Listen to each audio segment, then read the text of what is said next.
말씀하시죠. 예, 사랑합니다. 축복합니다. 마은혜 받으십시오. 예, 반갑습니다.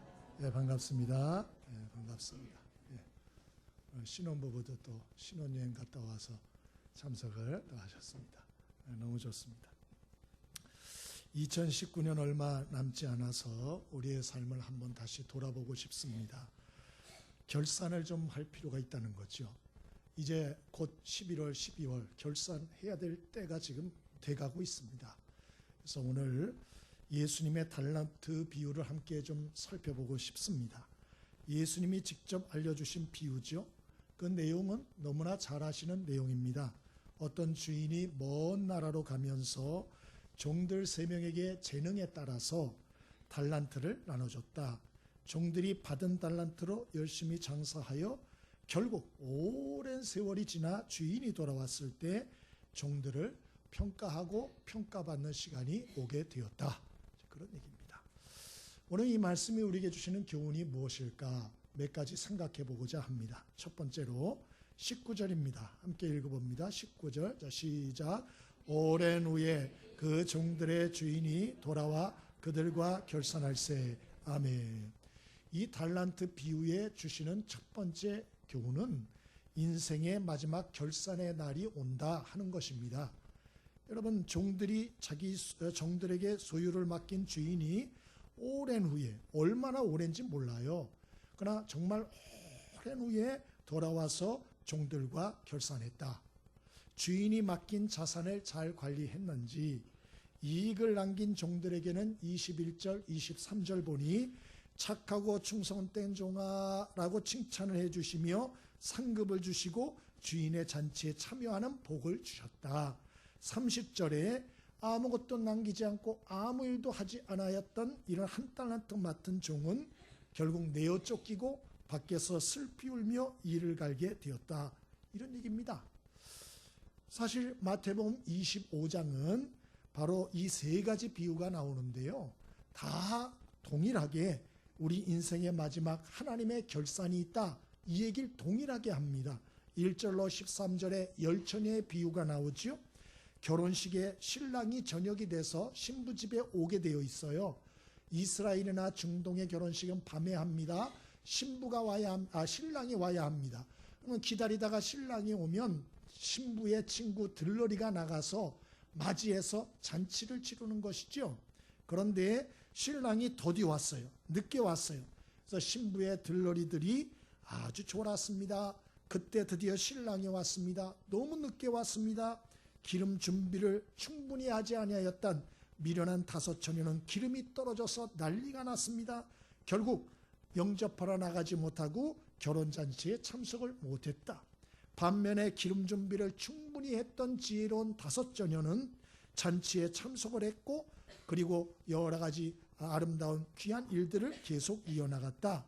무슨 말입니까? 마지막 때는 미리미리 준비해야 된다. 그 얘기예요. 나중 일은 나중에 가서 보자. 그런 일 없어요. 미리 준비를 하지 않으면 그날에는 절대로 준비를 못한다. 성경 얘기는 그 얘기예요. 31절로 끝절까지 얘기는 무슨 얘기입니까? 마지막 날 하나님이 사람을 2종류로 갈라놓으신다. 하나는 양 같은 의인들, 하나는 염소같이 불순종의 죄인들 갈라놓으신다. 그러면 그것의 여러 가지 참 판단의 기준은 뭐냐? 평소 살 때 나누고 섬기고 베푸는 사랑의 삶을 살았나 안 살았나, 이걸로 갈라놓는다. 이것도 똑같은 얘기예요. 그래서 이 땅에 살 때에 인생의 마지막 심판의 날이 오니 미리미리 삶 속에서 하루하루를 경거망동하지 말고 신실하게 그날을 대비하고 준비하고 살아야 한다. 그렇지 않으면 인생의 마지막 날에 큰 낭패와 화를 겪게 될 것이다. 이 얘기입니다. 25장은. 목사님 아닌 것 같은데요. 읽어보세요. 여러분이 한번 쭉 읽어보세요. 무슨 얘기인지. 결론은 그거예요. 주제가. 여러분, 학생이 기말고사를 중요하게 생각을 하면 어떻게 해야죠? 기말고사가 있어요. 경고가 이미 되어졌어요. 그럼 뭐 해야죠? 정상적인 학생은 준비해야죠. 준비. 근데 준비를 안 하고 시험 그때 대해서 하는 거지. 이렇게 하면 물론 그까짓 거 당일날 해서 할 수 있죠. 그러나 그건 벼락치기예요. 벼락치기란 말은 벼락 맞을 수 있다는 얘기입니다. 그리고 좋은 성적이 나오나 절대로 그렇지 않습니다. 우리도 주님 앞에 설 날이 온다고 성경 계속 얘기해. 계속 여러분 귀에 못이 박히도록 교회 다니면서 그 소리 듣잖아요. 마지막 날이 있다고. 마지막 날은 그냥 끝나는 게 아니고 하나님이 결산의 날이 온다고. 언제냐? 모르죠. 그러나 하나님의 말씀과 뜻대로 사는 사람들, 그런 사람들은 오늘 말씀처럼 미리 준비한 자들은 하나님이 예비한 기쁨에 동참하게 될 것이다. 할렐루야. 감사한 거죠. 그러니까 우리가 믿음과 신앙생활을 가볍게 생각하시면 안 돼요. 예? 하나님이 우리에게 충분한 기회와 시간을 주셨을 때 개인적으로 공동체적으로 매일매일에 주어진 삶, 신앙생활을 귀히 여기고 하루하루를 하나님의 뜻대로 잘 준비해야 우리 인생의 마지막에 후회를 하지 않을 수가 있어요. 저와 여러분이 말씀대로 잘 준비하여 우리의 마지막 날 하나님 앞에 착하고 충성된 종아 잘하였도다 칭찬받는 귀한 축복이 있게 되길 바랍니다. 오늘 이 비유의 첫 번째 주시는 교훈은 바로 인생의 결산의 날이 온다. 두 번째로 오늘 이 비유가 알려주는 교훈이 무엇입니까? 24절 25절입니다. 함께 읽어봅니다. 24절 25절 함께 읽습니다. 시작. 한 달란트 받았던 자는 와서 이르되 주인이여 당신은 굳은 사람이라 심지 않은 데서 거두고 해치지 않은 데서 두려워하여 나가서 당신의 달란트를 땅에 감추어 두었었나이다. 보소서 당신의 것을 가지셨나이다. 두 번째로는 이 비유가 알려주는 것, 결산의 날을 잘 준비하려면 하나님의 사랑과 은혜를 깨달아야 된다 하는 사실을 알려줘요. 오늘 여기에 보니까 한 달란트 받았던 종이 주인이 와서 결산할 때 땅에 파묻어놨던 달란트를 끄집어가지고 옵니다. 그리고 아무 일도 하지 않고 세월만 그 오랜 세월 보낸 거예요. 주인이 와서 책망하니까 이 사람이 주인한테 대듭니다. 그리고 험악한 말을 쏟아냅니다. 뭐라고 이야기를 쏟아내나 24절에 보니까 주인에 대해서 말하기를 당신은 굳은 사람이라 그렇게 말해요.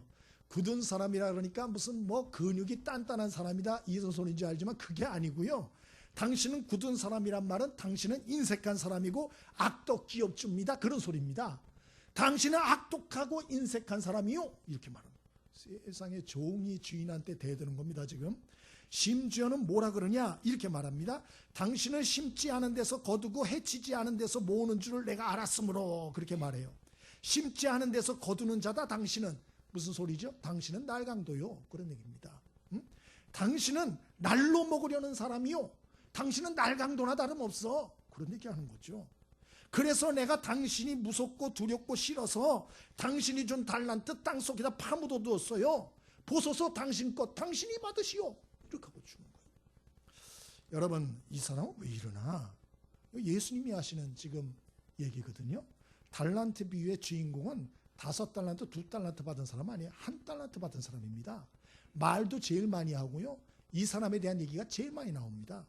그러면 이 사람은 왜 이렇게 이러나? 마음이 꼬여 있어서 그래요. 그러니까 말도 꼬여서 지금 나오는 거예요.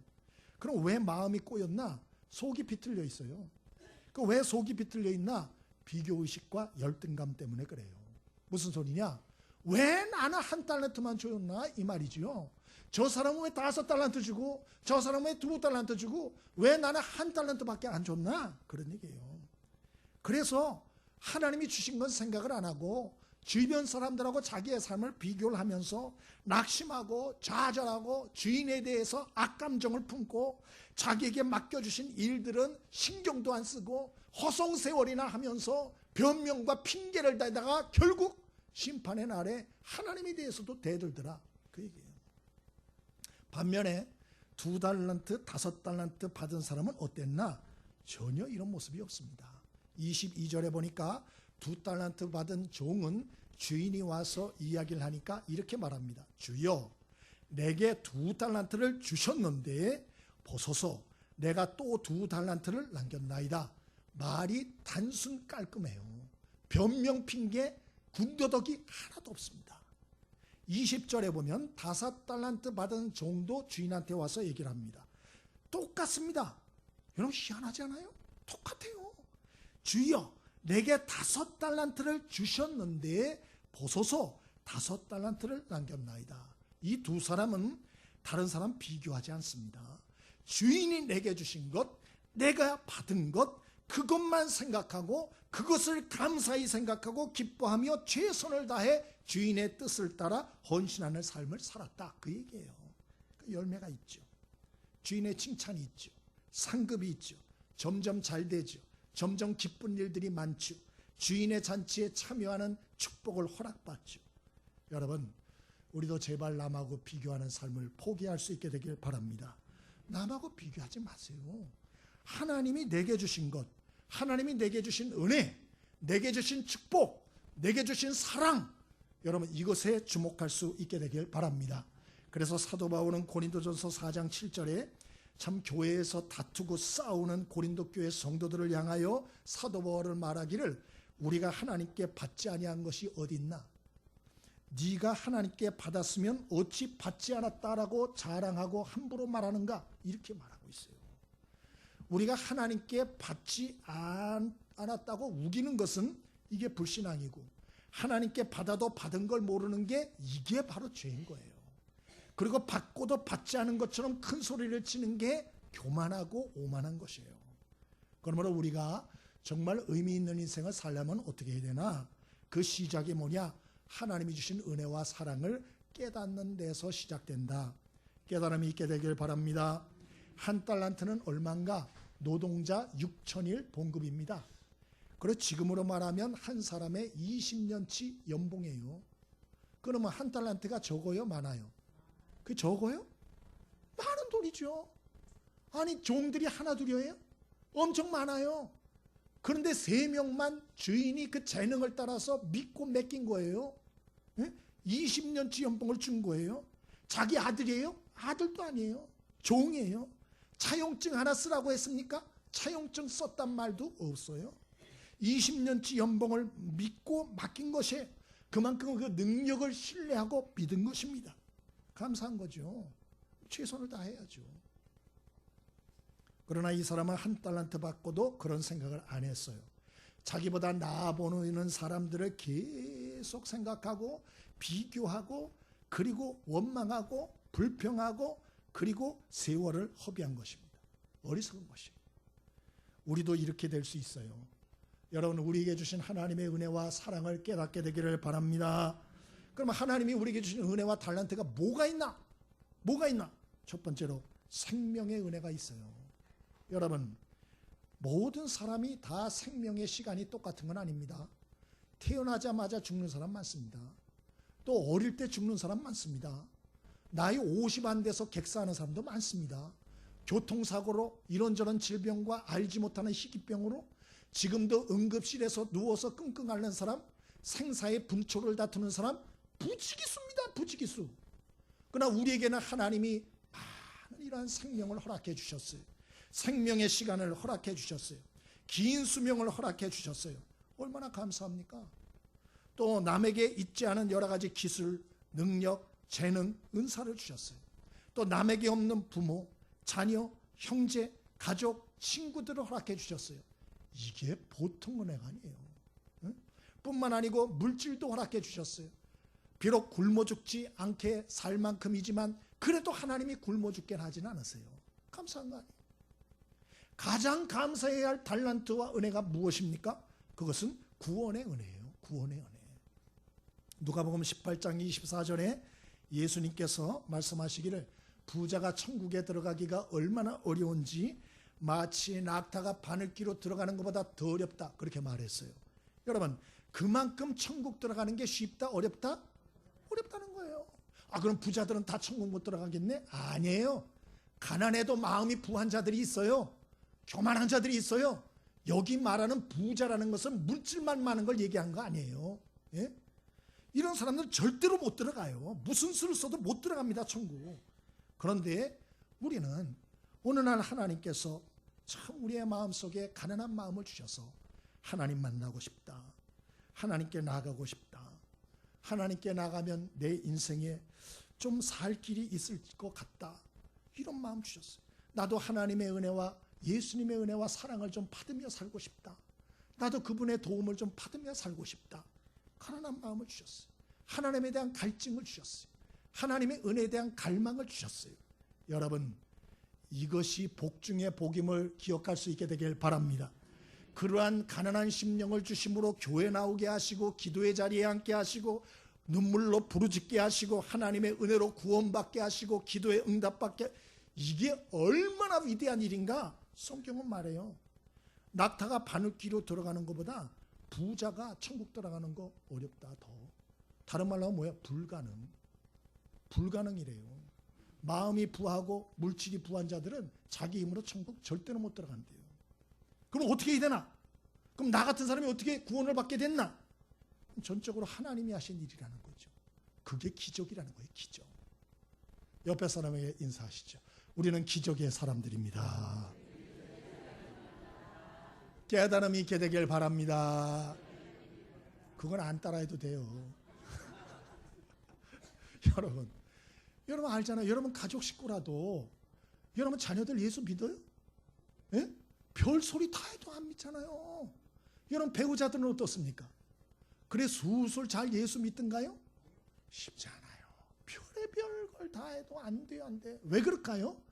사람의 힘 가지고는 되는 일이 아니에요. 낙타가 바늘귀 들어가는 것보다 더 어려워. 불가능. 절대 구원 못 받음. 그렇게 말한 거예요. 그럼 나는 어떻게 이렇게 가난한 심령을 줬지? 나는 어떻게 난 자발적으로 하나님의 은혜를 구하는, 하나님을 이렇게 참 은혜를 구하는 사람이 됐지? 하나님의 선물. 그렇게 말하는 거예요. 시편 49편 2절에 사람이 존귀에 처하나 깨닫지 못하면 짐승 같다. 그렇게 말했어요. 하나님이 많은 은혜와 사랑을 주시는데도 깨닫지 못하면 아무 유익이 없다. 유익이. 베드로 보세요. 3년 내내 예수님 따라다녔어요. 예수님 말씀 다 들었어요. 동고동락 3년 반을 했습니다. 기적도 많이 봤어요. 신학생으로 따지면 10년 이상을 학교에서 공부한 거예요. 예수님 신학교에서. 그런데 베드로가 많은 역사를 일으키지 못했어요. 근데 반대로 사도 바울, 다메섹에서 부활하신 예수님을 만납니다. 그리고 그 음성 한마디 듣습니다. 수업량으로 따지면 바울하고 베드로는요, 베드로의 1000분의 1도 안 돼요. 사도 바울은 부활하신 예수님 그 음성을 듣고, 그리고 주여 니시니까 나는 내가 핍박하는 예수라, 내가 무엇을 하오리까, 그리고 말씀 몇 마디 들은 게 그게 다예요. 그런데도 사도 바울은 어떻게 기독교 역사상 전무후무한 위대한 하나님의 역사들을 이루었나? 경험이 더 적은데, 그것은 사도 바울은 은혜 체험은 적었지만 깨닫는 깊이가 깊어서 그랬던 거예요. 여러분, 저와 여러분이 하나님이 주신 사랑과 은혜에 대한 깨달음이 깊게 되기를 바랍니다. 예? 어떤 분은 그래요. 본전 생각이 난다. 뭐 그런 얘기를 하더라고요. 성경적으로 잘못된 말이에요. 우리는 본전이 없어요. 착각하지 마세요. 예? 난 본전치기 인생도 못한다. 여러분은 본전이 없다니까요. 여러분은 영으로 와서 영으로 갈 사람들이에요. 무슨 본전이 있어요. 그럼 내가 누리는 모든 것들은 뭐예요? 하나님이 은혜로 준 축복이요 선물인 거예요. 근데 누가 못 깨닫나? 본인만 못 깨닫는 거예요. 본인만. 그러니까 매사에 원망이에요. 매사에 불평이에요. 매사에 시비인 거예요. 그런 인생에 무슨 아름다운 것들이 있겠어요. 그 안산의 고은 목사님이라고 있어요. 이분이 시를 썼는데 이제야 알았습니다. 이런 시를 썼어요. 한번 읽어드릴게요. 할 수 있으면 많이 걷는 것이 좋다는 말을 듣고 반나절 한나절을 걸어 다녔던 내 유년의 가난이 은총이었음을 이제야 알았습니다. 될 수 있으면 섬유질 음식으로 식단을 개선하는 것이 좋다는 말을 듣고 고구마 서너 개, 무잎 물김치로 겨울 점심 대신했던 내 유년의 배고픔이 은총이었음을 이제야 알았습니다. 언제나 나누고 살아야 건강에 좋다는 말을 듣고 눈깔 사탕 나눠 물고 차마 깨물지 못한 눈물 같은 세월이 은총이었음을 이제야 알았습니다. 이분이 쓴 시인데요. 이 고은 목사님 어렸을 때 굉장히 가난했습니다. 그 형제들이 많고 이분이 그 간증을 여기다 적어놓은 거예요. 하도 집이 가난해가지고 버스 타고 학교도 다녀본 적이 없대요. 맨날 걸어 다녔대요. 그래서 어렸을 땐 그게 원망의 제목이었어요. 왜 나는 이렇게 집구석이 가난해가지고 왜 이 고생을 해야 되나. 나중에 깨닫고 보니까 많이 걸어서 자기가 건강하게 됐다. 그나마 이 정도 건강하게 됐다. 하나님의 은혜였음을 깨달았다. 또 얘기를 하는 게 맨날 겨울마다 고구마 쪄먹었대요. 아주 신물이 나도록 물김치에다가. 우리 집은 찢어지게 가난해서 맨날 고구마야. 고구마. 아주 지겨울 정도로 고구마. 나중에 커가지고 얘기를 들으니까 섬유질 음식이 몸에 좋다는 얘기를 듣고, 야, 내가 어렸을 때부터 몸에 좋은 식단을 먹고 자랐구나 깨닫고 감사했다는 거예요. 뿐만 아니고 자기는 어렸을 때 너무 가난해서 이 참 알사탕, 눈알사탕 하나 있으면 그것도 내가 혼자 먹지 못하고 서로 돌려가면서 깨물지도 못하고 서로 녹여 먹고, 형제들이 7, 8 되니까 야 그만 빨어 이러고 이제 돌아가면서 한 입씩 빨고, 아 무슨 집구석이 이런 집구석이 있나 이래 생각했는데, 나중에 커서 보니까 서로 나누고 사는 삶이 아름다운 거다. 어렸을 때부터 훈련시켰더라 이거예요. 그리고 하나님께 감사하다. 여러분, 깨닫는 게 힘인 것입니다. 깨닫는 게 능력인 거예요. 그러나 이 깨닫지 못하면 아무리 풍족한 은혜를 줘도 철이 없이 사는 것이에요. 여러분, 저와 여러분이 한 달란트 받은 이 철없는 종처럼 살지 말고 하나님이 주셨던 그 많은 은혜를 은혜로 깨닫고 그 사랑을 사랑으로 깨달아 그 은혜와 사랑의 마음으로 살아가는 축복이 있게 되길 바랍니다. 그래야 주님 결산하는 날 아름다운 것들을 주님 앞에 드릴 수가 있다. 마지막으로 우리가 이 달란트의 비유가 주는 교훈이 무엇입니까? 22절, 23절 두 절 함께 읽어봅니다. 22절, 23절 함께 읽어봅니다. 자, 시작. 2 달란트 받았던 자도 와서 이르되 주인이여 내게 2 달란트를 주셨는데 보소서 내가 또 2 달란트를 남겼나이다. 그 주인이 이르되 잘하였도다 착하고 충성된 종아, 내가 적은 일에 충성하였음에 내가 많은 것을 내게 맡기리니 내 주인의 즐거움에 참여할지어다 하고. 아멘. 마지막으로 우리가 결산의 날 아름다운 인생을 살려면 주님의 뜻 따라 최선을 다하는 삶을 살라. 오늘 그렇게 당부하고 있어요. 주인이 돌아옵니다. 결산합니다. 판단 결산의 기준이 있습니다. 무엇인가? 착하고 충성된 삶을 살았나? 아니면 악하고 게으른 삶을 살았나? 이걸로 판별한다는 거예요. 응? 오늘 5 달란트, 2 달란트 받은 종은 주인에게 달란트를 받은 후에 헛된 생각하지 않고 즉시 나가서 망설이지 않고 즉시로 나가서 맡기신 주인의 뜻을 따라 최선을 다하여 충성하여 장사하는 삶을 살고 결산의 날에 이익을 남겨 주인에게 올려드렸다. 그러자 그 주인이 5 달란트, 2 달란트 맡은 종을 똑같이 칭찬해요. 예? 토시도 안 틀려요. 똑같아요, 칭찬하는 게. 그리고 상급도 약속하시고 주인의 기쁨의 잔치에 참여하라는 얘기도 똑같이 하는 걸 봐요. 무엇을 얘기합니까? 하나님이 우리에게 원하는 삶이라고 하는 것은 거창한 삶이 아니라는 거예요.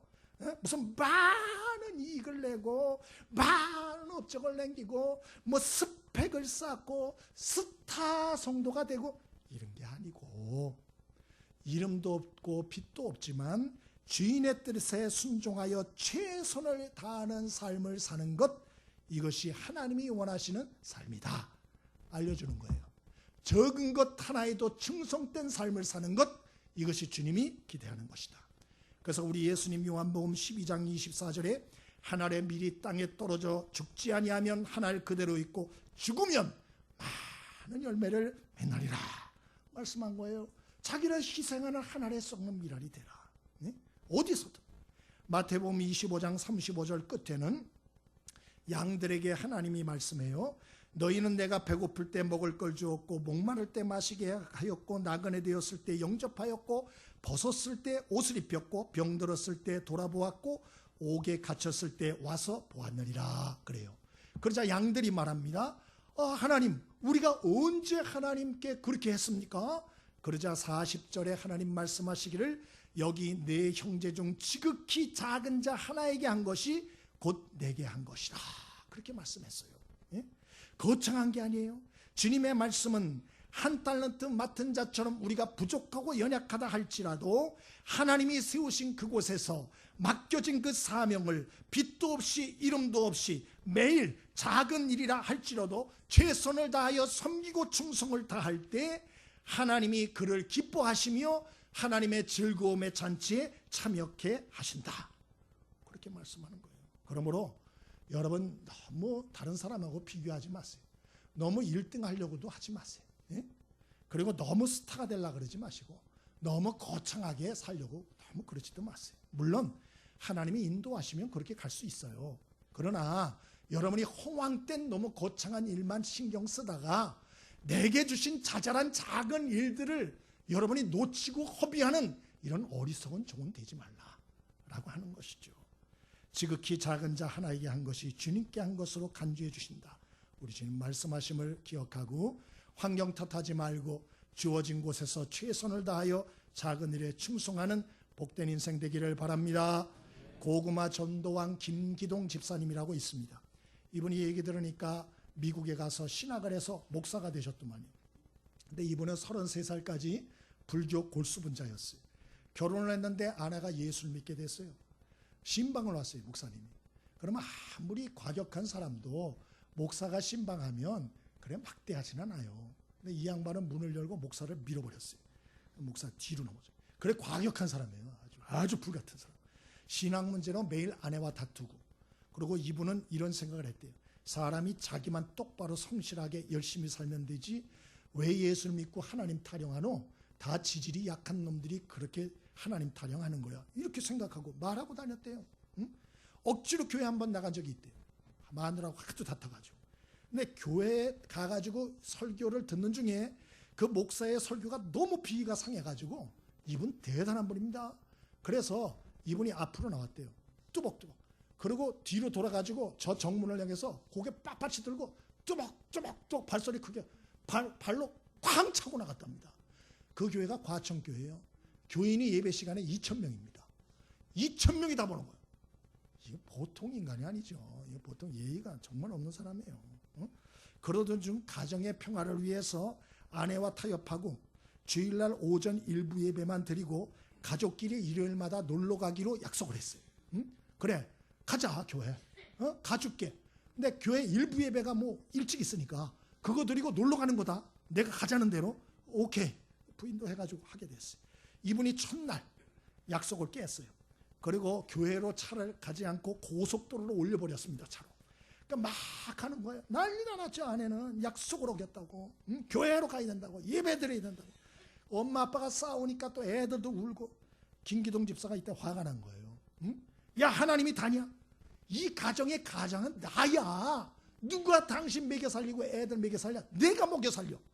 하나님이 먹여 살리냐? 내가 먹여 살리지. 하나님이 어디 있어? 나와보라 그래. 하나님이 살아있으면 나와보라 그래. 막 소리 지른 거예요. 그런데 그 말 한 뒤 김기동 집사님 얘기는 5분 뒤에 강원도 인제 고갯길로 올라가는데 편도 1차선 차선이 딱 2개 있는 거예요. 편도 1차선. 근데 상대차가 저기서 오는데 이 양반이 졸음운전을 한 거예요. 그래가지고 중앙선을 추월해서 정명추돌을 했어요. 그래서 참 이분도 악소리도 못하고 필름이 끊겼어요. 눈을 떠보니까 차에 연기가 가득하고 아내는 차 밑에 깔려있고 5살 여자아이는 차에 튕겨져 나갔는데 얼굴에 피범벅이고 카시트에 묶어놓은 2살 아들은 혀를 깨물어 의식이 없이 입에서 피가 나오고 있고 차는 불이 붙어서 올라오고 있고 사람들은 몰려오고 급히 수습을 해서 속초병원 응급실로 갔대요. 속초 응급실에서 이거 우리가 손 못 댑니다. 서울 큰 병원으로 가셔야 됩니다. 강남 선묘병원으로 오는데 차가 왜 그렇게 막히는지 차가 막혀가지고 갈 수가 없는 거예요. 뭐 아무리 해도 안 돼요. 응? 얼마나 절박해. 이분이 처음으로 하나님께 기도가 나오더래요. 하나님 살려주세요. 양심이 있으니까 자기가 하나님께 그래서 이렇게 기도했대요. 제 아내가 믿는 하나님 살려주세요. 그랬대요. 아주 재밌어요 이분 얘기하는 게. 그래가지고 드디어 강남 성모병원에 이송을 했어요. 근데 기적적으로 수술이 잘 됐어요. 이분이 딸 살점이 여기 떨어져 나갔는데 그걸 주머니에도 넣고 왔더만요. 그거를 내놓고 해서 집어넣고 해가지고 이 5살 된 딸이 109바늘을 깨는 거예요. 통기부스. 2살 아들 아내는 또 통기부스. 그러나 생명은 이상이 없어요. 그걸 확인하고 이분이 그때 하나님께 그렇게 기도했대요. 내가 하나님 욕하고 대적하던 사람인데 하나님 내 기도 들어주셨으니 나도 내 죽을 때까지 하나님과 의를 지키겠다고 울면서. 이 말은 이렇게 하지만 의리 안 지키는 사람 많아요. 죽을 때까지 하나님과 의를 지키겠다고. 여러분 하나님하고 의를 지키세요. 아멘이십니까? 사람하고는 의를 지킨다 그러는데 하나님하고는 의를 안 지켜. 온몸이 엉망됐어요. 치료를 받았어요. 그리고 이분이 한 손, 왼손 가지고 성경을 읽기 시작합니다. 그리고 치료돼 가지고 교회 나오면서 교회 출석합니다. 그럼 생각해요. 하나님이 뭘 제일 기뻐할까? 그 교회 설교를 가만 들어봤더니 하나님이 전도를 제일 기뻐하는 것 같더래요. 그래서 그 전도 담당 목사님이 있었는데 같이 전도하자 그래가지고 전도를 하기 시작한 거예요. 예? 대단한 분이죠. 그러니까 참 예수를 믿어도 이렇게 좀 화끈하게 반대하는 분이 확 뒤집어지면 화끈하게 믿는 것 같아요. 참 멋있어요. 그 첫날 전도 나갔어요. 중앙공원으로 나갔는데 다들 고개를 돌리더래요. 가가지고 아저씨 안녕하세요. 저 교회에서 나왔습니다. 혹시 예수님 믿으세요? 됐어요. 됐어. 이러면서 5명을 그래 5번째 남자에게 딱 전도를 하려고 그러는데 그 아저씨가 그러더래요. 나 같은 사람 예수 믿어도 되겠습니까? 술 냄새가 펄펄 풍기면서. 그래서 이 김기동 집사님이 그랬대요. 그럼요 아저씨. 아저씨 저도 교통사고가 나서 지금 몸 잘 못 씁니다. 제 딸 아이는 교통사고 나서 109바늘을 꿰매고 수술했습니다. 아내도 아직 다 회복되지 못했습니다. 저는 교통사고를 통해서 인생은 내 힘으로 살 수 없다는 걸 깨닫고 예수를 믿었는데요. 아저씨도 예수를 믿을 수 있습니다. 그랬더니 이 아저씨가 통곡을 하는 거예요. 왜 그런가 봤더니 자기도 20년 전에 교통사고를 자기가 운전하다가 내가지고 딸이 다쳐서 시집도 못 가고 있다는 거예요. 나 때문에 내 딸 인생 망쳤다 그러고 자기는 술로 세월을 보내고 있다는 거예요. 응? 그리고 서로 손잡고 동창생이요. 그래가지고 서로 손잡고 그리고 이분에게 하나님이 지혜를 줘서 예수 영접하고 그날 교회를 나오게 됐어요. 그래서 이분이 그걸 통해서 하나님이 예비하신 영혼이 있구나 깨달았다는 거예요. 그리고 그때부터 자존심, 창피 다 내려놓고 전도를 시작해서 우리나라의 유명한 고구마 전도 왕이 됐어요. 전도를 어마어마한 과천교회 하여튼 어마어마한 사람들을 전도했어요. 미국 가가지고도 하여튼 목사 돼서 전도 많이 하고 계세요. 이분의 말대로 자존심을 내려놓고 하나님 뜻 따라 최선을 다하면 하나님의 역사가 나타날 줄 믿습니다. 하나님의 기적이 나타날 줄 믿습니다. 하나님의 능력이 나타날 줄 믿습니다. 근데 무엇이 문제냐? 우리가 이 열등감, 비교의식 이것 때문에 주눅이 들어가지고 자기에게 주신 아름다운 것들과 은혜가 있는데도 아무것도 안 해. 아무것도 안 해. 그리고 무슨 하나님의 역사와 능력이 나타나겠어요? 응? 맨날 두려움, 변명, 핑계의 달인이 돼갈 뿐이에요. 여러분 하나님의 뜻을 따라 모험하고 도전하는 인생 살 수 있게 되길 바랍니다. 우리 1 달란트 받은 오늘 종의 얘기를 오늘 같이 나눴어요. 여러분은 어디에 해당한다고 생각하세요? 응? 여러분은 어떤 인생의 결말을 꿈꾸고 계십니까? 오늘 예수님이 이 비유를 장황하게 하시는 이유가 뭐죠? 너는 제발 이 1 달란트 받은 종처럼 살지 마라. 그렇게 살면 안 돼. 응? 오늘 그 말씀을 하고 있는 거예요. 결산의 날이 있어. 하나님이 너 사랑했잖아. 하나님이 내게 은혜를 주신 거야. 사람이 준 것 같지? 내가 너한테 준 거야. 내가 준 거야. 그러므로 최선을 다해서 하나님이 주신 모든 삶에 도전하고 모험하는 인생을 살아라. 그때 하나님의 도움의 역사를 경험하게 되고 결산하는 날 열매가 있게 될 것이다. 그렇게 충성되게 살아라. 그 말씀 주는 것이에요. 여러분 우리 너무 편하게만 살려고 하지 않게 되길 바랍니다. 주님 말씀 우리가 순종하고 남길 게 있는 인생 우리가 살았으면 좋겠어요. 저와 여러분이 오늘 이 말씀 마음에 잘 새기시고 실천하셔서 우리 인생의 마지막 날 주님이 잘하였도다 착하고 충성된 종아 라고 칭찬받는 귀한 은혜가 있게 되기를 바랍니다. 우리 찬송 드리겠습니다.